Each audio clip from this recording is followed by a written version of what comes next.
بسم اللہ الرحمن الرحیم نحمدہ ونصلی ونسلم علی رسولہ الکریم۔ تمام دیکھنے اور سننے والوں کو السلام علیکم ورحمۃ اللہ وبرکاتہ۔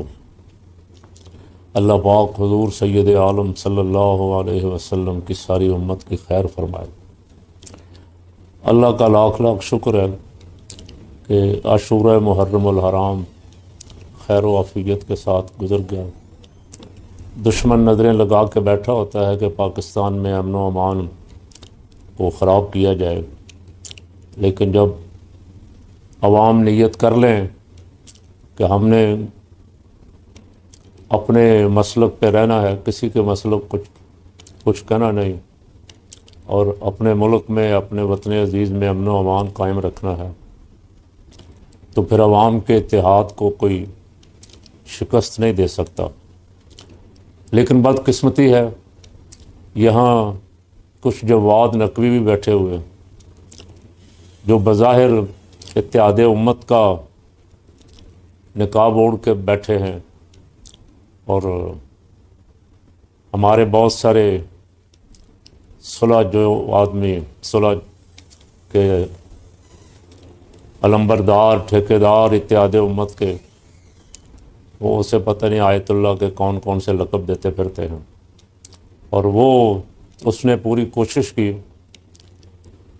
کہ امیر المومنین سیدنا امیر معاویہ رضی اللہ تعالیٰ عنہ کی بے ادبی اور گستاخی کر کے عاشورہ محرم الحرام کی فضا خراب کی جائے۔ اس کے خلاف محترم ڈاکٹر محمد اشرف آصف جلالی صاحب نے آواز حق بلند کی، پیر حسنین صاحب، حسنین فاروق صاحب چورا شریف والے، انہوں نے بھی، اور بھی بہت سارے لوگ آواز حق بلند کر رہے ہیں، کچھ ٹاؤٹ اس کی حمایت بھی کر رہے ہیں۔ ڈاکٹر صاحب نے مطالبہ کیا کہ قانون کے مطابق جو بہت سارے معاہدے کیے گئے ہیں، سرکاری سطح پہ بھی غیر سرکاری سطح پہ بھی، مشترکہ اعلامیے جاری کیے گئے، ضابطۂ اخلاق بنائے گئے، ان کی خلاف ورزی کرنے والوں کے خلاف قانونی کارروائی کی جائے۔ اب میں اس کی پرزور حمایت کرتا ہوں اور مطالبہ کرتا ہوں کہ ایسے لوگوں کی زبان کو لگام دی جائے جو ملک کا امن تباہ کرنا چاہتے ہیں، صحابہ کرام اور اہل بیت اطہار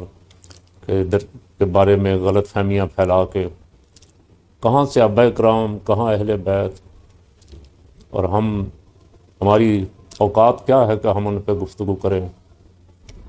اور ایسے نازیبا الفاظ بولیں، ایسی رائے دیں جو بالکل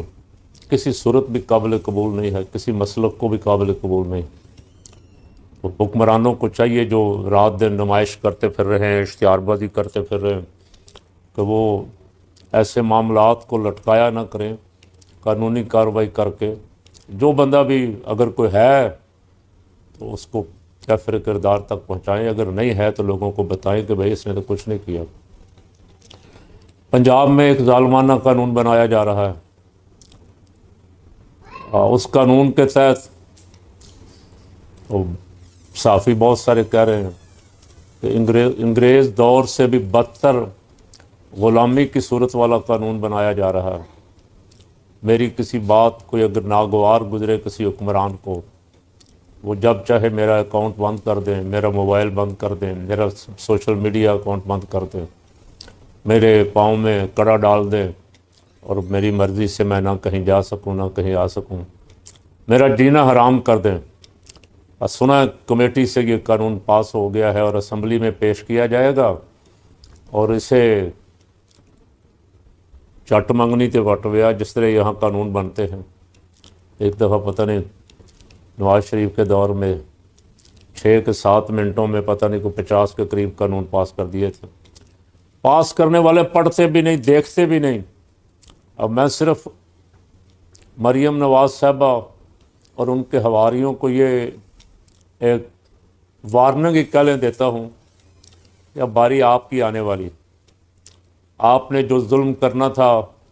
پی ٹی آئی پہ، لبیک پہ کر لیا، اب آگے شور پڑا ہوا ہے، زبان خلق یہ کہہ رہی ہے کہ اب آپ کی باری۔ تو یہ جو اس طرح کے قانون آپ بنا رہے ہیں یہ آپ کو بھگتنے پڑیں گے، اس پہ پھر نظر ثانی کر لیں، سوچ لیں، اور فقیر کی یہ بات کہیں لکھ بھی لیں، یہ کلپ میرا محفوظ کر لیں کہ یہ قانون جو آپ بنانے جا رہے ہیں یہ آپ کو بھگتنے پڑیں گے، آپ کے کارکن اس کی زد میں آئیں گے، آپ کے لیڈر اس کی زد میں آئیں گے۔ اس لیے پاکستان میں جو تھوڑی بہت نام کی آزادی اور جمہوریت تھی اسے رہنے نے، بہت ساری تو آپ نے تباہ کر دی۔ مسجد رحمت للعالمین کھولنے کے لیے وکیل جج کے سامنے پیش ہوا اور جج نے جواب یہ دیا، اب اندازہ لگایا، میں کیا کہوں،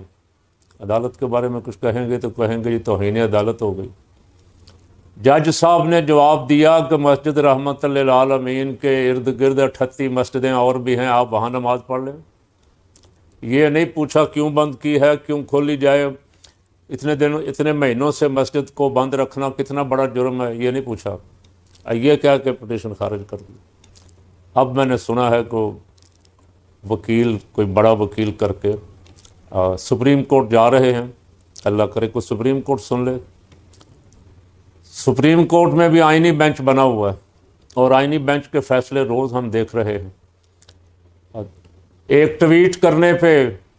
میاں بیوی گرفتار ہیں اور 7 مہینے ہو گئے ان کے کیس نہیں سنے جا رہے۔ سپریم کورٹ نے بھی کہا کہ ان کو سنو اور فیصلہ کرو، پرواہ نہیں، نہ کسی کو سپریم کورٹ کی پرواہ ہے، نہ ہائی کورٹ کی پرواہ ہے، نہ سیشن سول کورٹ کی پرواہ ہے۔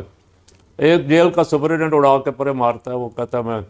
ملاقات نہیں کرواتا، میری مرضی، اور وہ آرڈر، کچھ جرت نہیں تھی کسی کی کوئی کورٹ کا آرڈر اس طرح اڑا دے جس طرح آج کل اڑایا جا رہا۔ اللہ تعالی ہمارے ملک پر رحم فرمائے۔ شاید یہ بھول گئے ہیں کہ جواب ہم سب کو دینا ہوگا، آگے چل کے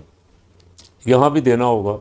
آگے بھی دینا ہوگا۔ ہوائیں بدل رہی ہیں اور ہوائیں بدلتے کو پتہ نہیں چلتا۔ ایک خبر یہ ہے کہ بشتی دروازہ گزرنے کی کوشش میں کو 12 افراد شہید ہو گئے، کو 85 کے قریب زخمی ہو گئے۔ تو فقیر کا سوال یہ ہے کہ کون ذمہ دار ہے؟ اتنا بڑا عرس جس کے اجتماع کا ہجوم کا پتہ ہوتا ہے، یہ جو اشتہاروں پہ تصویریں اور اخباروں میں اشتہار اور ٹی وی پہ اشتہار کے رستے صاف ہوں گے اور گلاب سے دھوئیں گے اور میٹھے شربت کی بوتلیں لے کے ہم کھڑے ہوں گے اور پلائیں گے، ان کو دربار بابا فرید کا بھی کوئی خیال آ جاتا کہ وہاں لوگوں کی جان بھی بچانی۔ لوگ وہاں اس لیے جاتے ہیں کہ پولیس ڈنڈے مار مار کے بندے مار دے اور اتنی بد نظمی کروائے پولیس کہ لوگوں کی جانیں جاتی رہیں۔ یہ پنجاب حکومت کی واہ واہ کہنے والے جو ہیں وہ اپنی اداؤں پہ ذرا غور فرمائیں۔ اور ایک اور خبر جو اس وقت بہت زیادہ سوشل میڈیا پہ وائرل ہے، جیو نیوز نے 10 محرم کو ڈاکومنٹری چلائی جس میں توہین آمیز مواد تھا، اس کے خلاف آواز بلند ہوئی اور انہوں نے معافی مانگ لی، معذرت کر لی، اور اب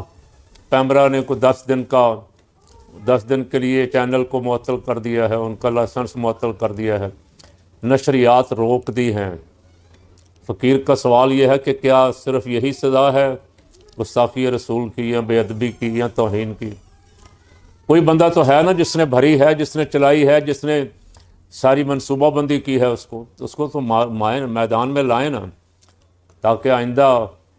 جرت نہ ہو کسی کو کہ پاکستان جیسے اسلامی ملک میں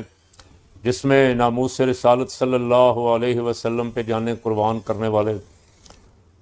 ہزاروں نہیں لاکھوں کروڑوں موجود ہیں، اس ملک میں اس طرح کی کوئی ڈاکومنٹری چلا کے آگ لگانی، لوگوں کو پریشان کرنا، بے ادبی کر کے لوگوں کو بتانا کہ ہم بڑے سیکولر ہیں،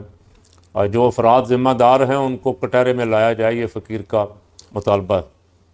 ایک خبر اور بڑی بہت زیادہ کل پرسوں کی وائرل ہو رہی ہے، امریکہ نے ایران پہ پھر حملہ کر دیا۔ جن دنوں ٹرمپ معاہدے اور مذاکرات کر رہا تھا، ایک طرف بیان امن کے لیے دیتا تھا کہ میں نے اتنے ہزار لوگوں کی جانیں بچائیں، اتنے لاکھ لوگوں کی جانیں بچائیں، میں دنیا میں امن کا علمبردار، اور ہمارے پرائم منسٹر صاحب بھی اچھل اچھل کے کہتے تھے. ابھی پھر جب سائن کر کے آئے ہیں پھر کیا ہے کہ ٹرمپ جیسا امن کا لمبردار کائنات میں کوئی نہیں. ٹرمپ روز بیان دیتا تھا کہ اگر میری باتیں نہ مانی تو میں یہ کر دوں گا وہ کر دوں گا. ایک طرف سے معاہدے پہ سائن کیے ہیں اور دوسری طرف سے کل رات سے پرسوں سے پھر حملہ آور ہے. تو لیڈروں کو، رہنماؤں کو، قائدین کو غور کرنا چاہیے کہ ایسے شخص کا ثالث بن کے اپنی نیک نامی بھی کیوں خراب کرتے ہیں.